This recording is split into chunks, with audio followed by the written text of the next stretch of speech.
Hello friends, welcome to module 5 heuristic search methods in artificial intelligence series of modules. We have already seen that it is possible to represent a problem using state space. We have already seen that there is possibility of using something called blind search methods like git generated test, breadth first search, depth first search to handle the search problem. But the problem with these methods that is going to entangled into something called combinatorial explosion. Combinatorial explosion is number of options that you have. In the previous module we have seen simple 853 Galois-Waterjig problem where we have only few nodes to explore and we could get the answer. But let us again pick up a problem like chess and it becomes impossible for us to get an answer. There are so many other problems which we can talk about where we can see that even a trivial problem like traveling salesman result into a serious combinatorial explosion and you cannot solve the problem in real time. And we have already seen that it is possible to learn from the domain which moves are better than others, and if you can somehow manage that, it becomes easier for us to choose moves which are better and complete the search process in real time. So that is precisely the theme of this particular module. Okay, so let us see what heuristic search methods are. Okay, let us begin with the introduction of something called heuristic function. Is a function which is applied to a state. Now if you ask a chess player given a board position, two board positions, which one is better, he would say this is better or that is better. But how better, how much they are, the quantitative representation they may not be able to give, but here we are thinking that way. We are going to have a quantitative representation of goodness of the state. We call it the heuristic function response or the answer. So what does that mean? I am given a chessboard position, I apply that heuristic function will give me a value between -10 and 10. -10 is a defeat for me, 10 is a win for me, and the value between -10 to 10 indicates the merit of that particular state, how good or bad that state is. So you can see it is about using domain knowledge. Okay, what the heuristic function take as an input, the problem state, and what it comes out with is the value, okay, how good or bad, but -10 to 10 in conventional way, but you can design your own way, there is no standard as such. And here Farmer-Fox chicken grain problem, suppose if I design a heuristic function for Farmer-Fox chicken grain problem, for this assume that there is a function exists. It says everybody is on the left hand side, nobody is on the left hand side, everybody is on the right hand side. What does that mean? That means that it is 10, it is win for us, the problem is solved. Okay, missionary cannibal case, sorry, it is milk jug problem, sorry, it is 0 0 0 -10. What does that mean? If I have nothing left in all jugs, I have done something terribly wrong. -10, I will not reach to solution after this. Okay. So it is kind of a dead end or loss, okay, a failure. So these are examples, but the more important thing is I must have some clear means of telling which move is better. For example, we have assumed that 800 is the beginning, this thing, a move. Okay. For example, I am at a typical place in 853 Galois-Waterjig problem. I have few moves possible. I can move to 800, I can move to 602, I can move to 350, and I can move to 323. Okay. And suppose if my heuristic function says that 800's heuristic value is -5, 602 is 5, 350 is 3, and 323 is 4. Now it clearly indicates that 602 is better than others. So what should I choose? I just choose 602. Okay. So this is how I can apply heuristic function and get the move that I should choose, rather than exploring all of them like breadth first, or exploring one branch and then the second branch and the third branch like DFS. I am not doing it blindly, and that is why this is called guided search and not blind search or unguided search. Anyway, there are two problems, there are two questions that you would probably ask before we proceed further. First, how to write this function, important. Second, if this function, suppose if you know how to write this function, how will you put this function to use? In fact, the second answer is easy to, second question is easy to answer. If I have this function, I can just apply to a state and get that value between minus 10 and 10, and I'll look at all possible alternatives. Suppose if I am here and I have 5 different moves from this, I'll apply this function to all of them, decide which one gives me the better heuristic value, and I'll choose that. That's simple, and okay, but that not that simple. We'll see how to proceed using that. But that is precisely what we are supposed to do, and that's the theme of this chapter. The first part, how to write this function, actually depends on the domain, and that's the reason why we are not going to discuss much about this. But if you know how to, and there are some books available on how to write a heuristic function for given domain like chess. So you can choose the book that suits your domain, look for heuristic function, or try writing few yourself. But otherwise it's simple. If you know how to write heuristic function, whatever we are going to talk about is perfectly all right. Even if you don't know, it's still okay. We'll look at the first method, and that method is again pretty simple. What I do is, I'm here in this state, I just apply one rule that is possible to be applied in this, generate the node. If this node is better than this, I'll just go. That's called hill climbing. Why it's called hill climbing? I'm actually incrementing the heuristic value. If my current node's heuristic value is 3, I get a node with heuristic value 5, I just move, and then from 5 I get 7, I move, at 7, 8 I can move up, and so on. What my requirement is to reach to 10. I've already told you 10 is the solution. Okay, so that's why it's called hill climbing. So the algorithm is shown on the screen. Pick up the start node and make it current node. Okay, so it's simple. Pick up the start node. It's the current node. If it's the goal, great, you don't need to do anything. It is not, fine, go further. Look at all possible rules to be applied. Apply the first rule. If it is better, go to that node. Okay, generate new state by applying next rule. No rules left. If you don't have, and from this particular state there are no rules possible, you can't go further. It's a dead end. Say cannot move. Okay, apply heuristic function, see which one is better. If it is better, go ahead. Now you can see this example, this figure actually talks about. We begin with a state with heuristic value minus 3. We apply first rule, we get minus 5. Can we move? We cannot, because this particular node has lesser heuristic value. We would like to have a better heuristic value, so we will not move further.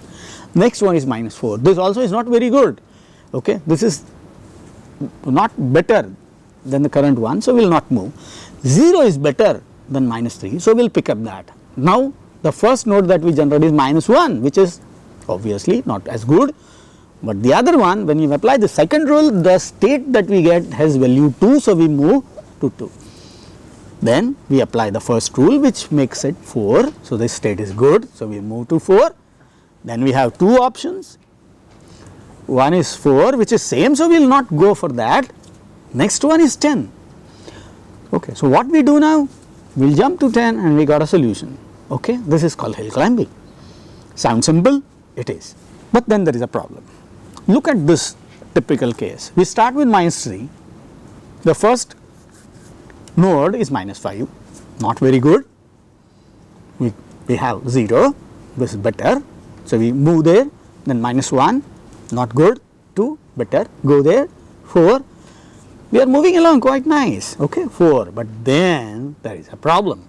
There are 2 children, neither of them has better value, and we are stuck. We are stuck, we cannot move forward, and we are not at the solution. Remember, when we are at the solution, when we get value 10, we do not have the value 10, we get 3 and 2. So none of them is a solution, but we cannot go. So that is the problem with hill climbing. That's called local maxima. Why it's called local? Because we are not reached to the final goal state. That's local, surrounding. Okay, and maxima means it is 3 and 2 are lesser values. So what you are doing? You start with minus 3, then 0, then 2, then 4. You reach to 4, but then you can't move further. It is actually mini maxima. It's kind of a hill. Okay, you reach to 4, you can't move further. Okay, that's called local maxima. Okay, there is something called dead end also. You can look at this example, same 3, 0, 2, 4, 4 and 6. Now you choose 6, but then there are no rules possible in this case. It is very good move 6, it is not solution, but then there are no possible rules to be applied. When there are no possibility of applying any rules, we can't move further. So 6 is a dead end in this case. Okay, there is something called steepest descent hill climbing, which is little different than the hill climbing. Okay, what does it do? Instead of picking up each one rule and find out if the node is better, what it does is explore every one and pick up the best one. You see the example, -5, 4 and 0 for 3. So you pick up 4, again pick up all children of 4, 5, 6 and 4, we pick up 6 which is best. Okay, this is what we are doing, we are picking up the best child, and then 8 and then 10. Okay, so this is what is known as steepest ascent hill climbing. Why it is called steepest ascent? Because we are looking at all possible nodes and will pick up the node which gives us steepest ascent, will give us highest value of the heuristic value of the children. Okay, so we will choose the child with highest heuristic value, that is why it is called steepest ascent. Okay, the next search method that we are going to use, we are going to talk about, is called best first search. Now this is little different than hill climbing, little better than hill climbing in some sense. We have seen that we entangled into local maxima. If we find that our children do not have the value better than us, what should we do? Hill climbing stops there, it fails there, and in case of best first search we do not do it. In fact, it allows you to pick up the best child. Not only that, irrespective of the parents value, in like the previous case we have 4 which has 2 and 3 and you cannot go because it's worse. In case of best first you can even pick up 3. Not only that, you can even go ahead and pick up some other branch, some other node which is better than 3, you can do it. Okay, so that is what best first search is. In fact, best first search you have 3 different types of nodes.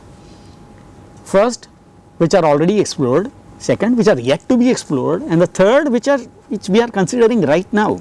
Okay, the candidates for that thing. So they are best actually. So we are always looking at best nodes. So there are 3 ones listed on the slide. Okay, so what we have is this: pick up the start node and make it current. Okay, the start node, and take up all nodes, pick and store them in the heuristic sorted order of heuristic value. So what we have, the best node on the top. Now we are not looking at the children, we are looking at just all nodes. Okay, we explore the top one, we get all nodes, we apply heuristic values to them, add them in the array, and again pick up the node from the top. All explored nodes are kept in the other array. You may be surprised if we are only picking up unexplored nodes, what is the point in storing explored nodes? Quite interesting. Obviously they are needed whenever you explore a node, whenever you generate children for a node. What if the child is already explored? We have seen the earlier cases, the repeated nodes and the nodes which are already explored. So if you look at that array, you can easily understand the children that you are generating is already explored. So you do not add them in the explored arrays. That is the reason why we are keeping that array. Okay. So this is how we are doing. Okay. Okay. So in the beginning you just insert all nodes in an array and other unexplored node in the other array and find out the best node from the array. If the array is empty, report failure. When the array becomes empty, because there is no node to explore. Okay, it is impossible in some cases, but it is possible in some cases as well. So whenever there is no node to explore, you cannot go further, and there is no end, and there is no this thing road ahead. Now 2 important characteristics of best first search. Best first, remember the word best first means that we are only exploring best nodes. Okay, so obviously we need to have unexplored nodes. I have already talked about the need. The other one which is also quite interesting is that we always pick up the best node irrespective of the parent value. So unlike hill climbing, it does not get stuck, it tries all possible way to explore the search surface and get the solution. Okay, the heuristic search process, if you look at the search process that is described earlier, you move in this direction and this direction and this direction, you may feel that is quite jittery. It moves to and fro and is not going directly to the solution, but that is quite acceptable. Why? Because if there is you have a formula which can directly lead to a solution, then it is not an AI problem. There is a formula you just apply. If the heuristic function gives you exact measure of how far the goal node is, you do not need to do, there is no search, the heuristic function exactly tells you the value. Okay. In most cases, heuristic function will not give you exact value, it just gives you an estimate. Okay. And there are some mathematical ways of judging how estimate is near to the correct value and so on and so forth, but eventually what we get when we use heuristic is the estimate of how far we are from the goal node. And when we only have an estimate, it is likely that we try in one direction, we may fail, we have to try in the other direction and so on and so forth. So, it has to be that way.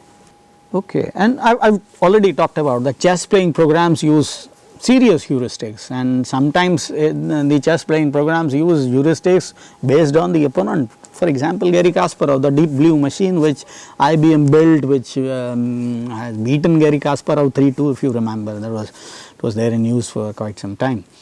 So it could do it because the chess playing programs use heuristics based on the way the Garry Kasparov used to play chess.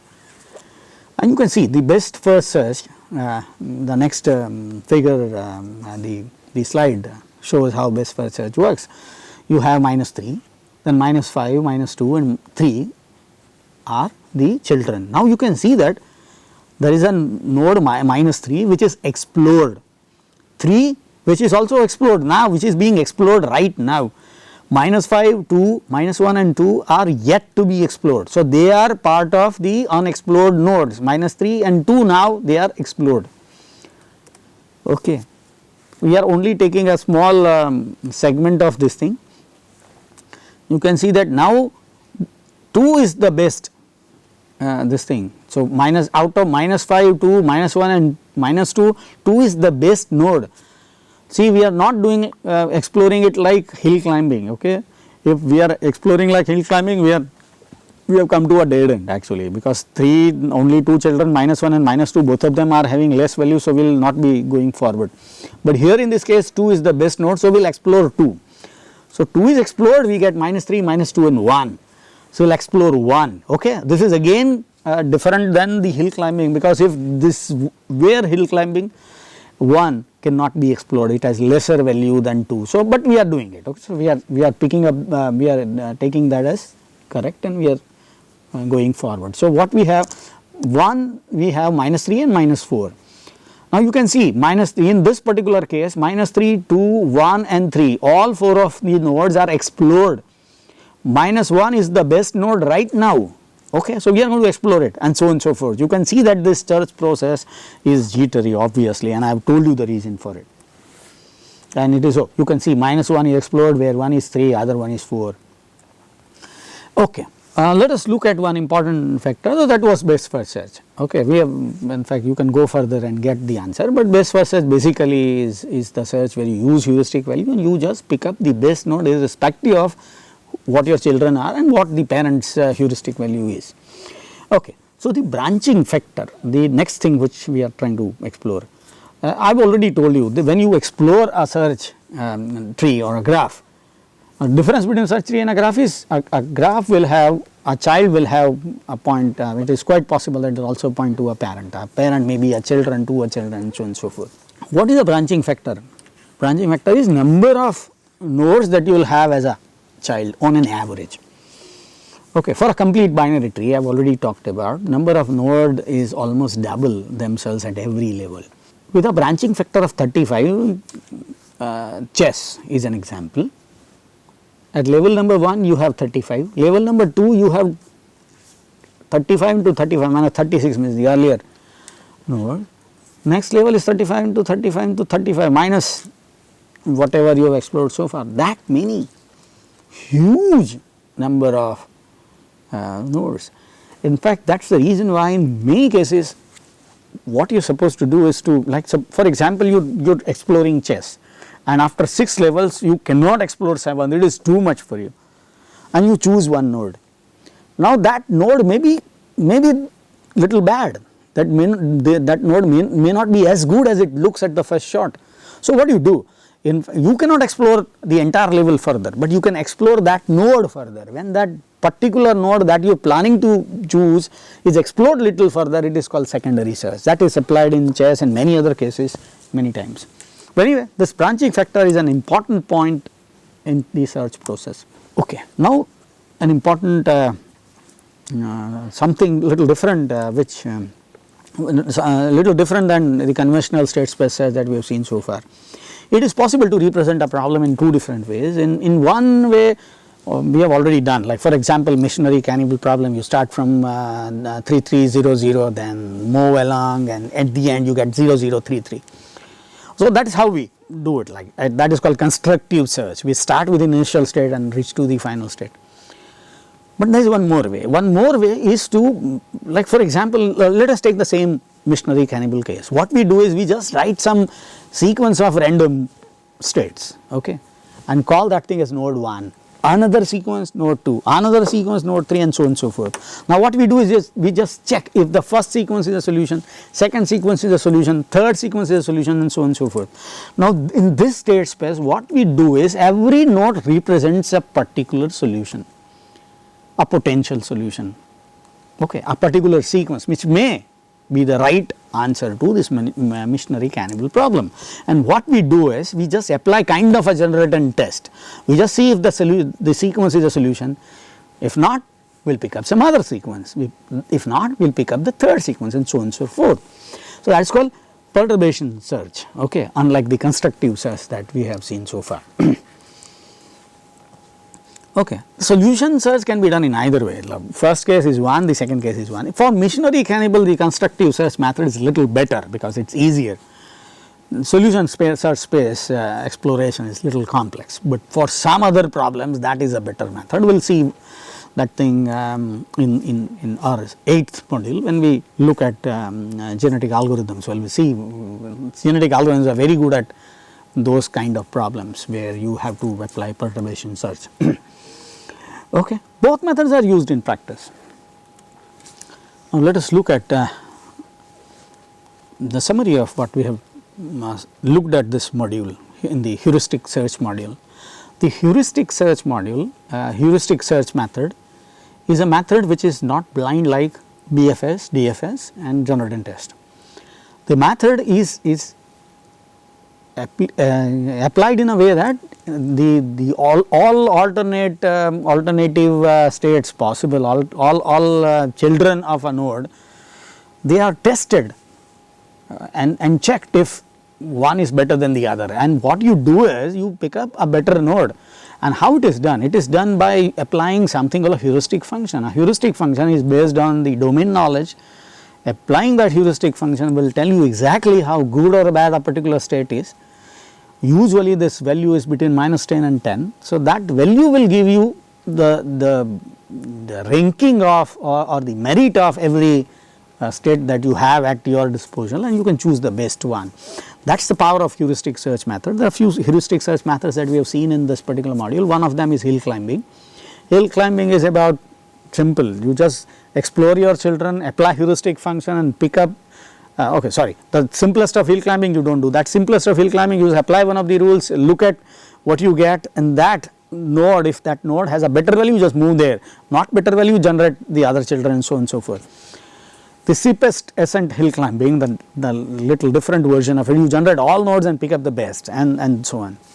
The problem with hill climbing is that you end up in a local maxima. If it is quite possible that you get children, all of them having lesser value than the parent, and you can't move forward. That is steepest ascent, that is the local maxima problem.